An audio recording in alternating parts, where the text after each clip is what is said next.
অনেকদিন পরে বাংলাদেশে আসলাম, এখানে কি ঠান্ডা পাওয়া যায়? আমি তো ঠান্ডা চিনি না ভাই, ঠান্ডা কি?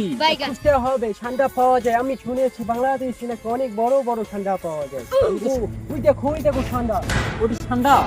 ওই দেখো ওখানে ঠান্ডা পড়ে আছে, ওটাকে ধরতে হবে।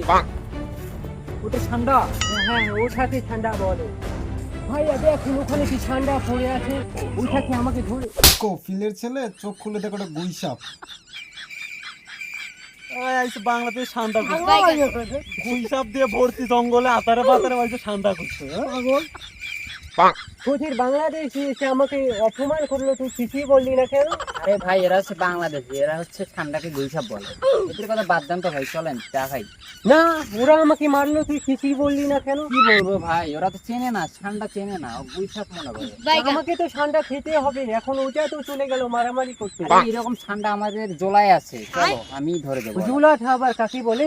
ওটা আমি ধরে দেবো। ধরে দেবে?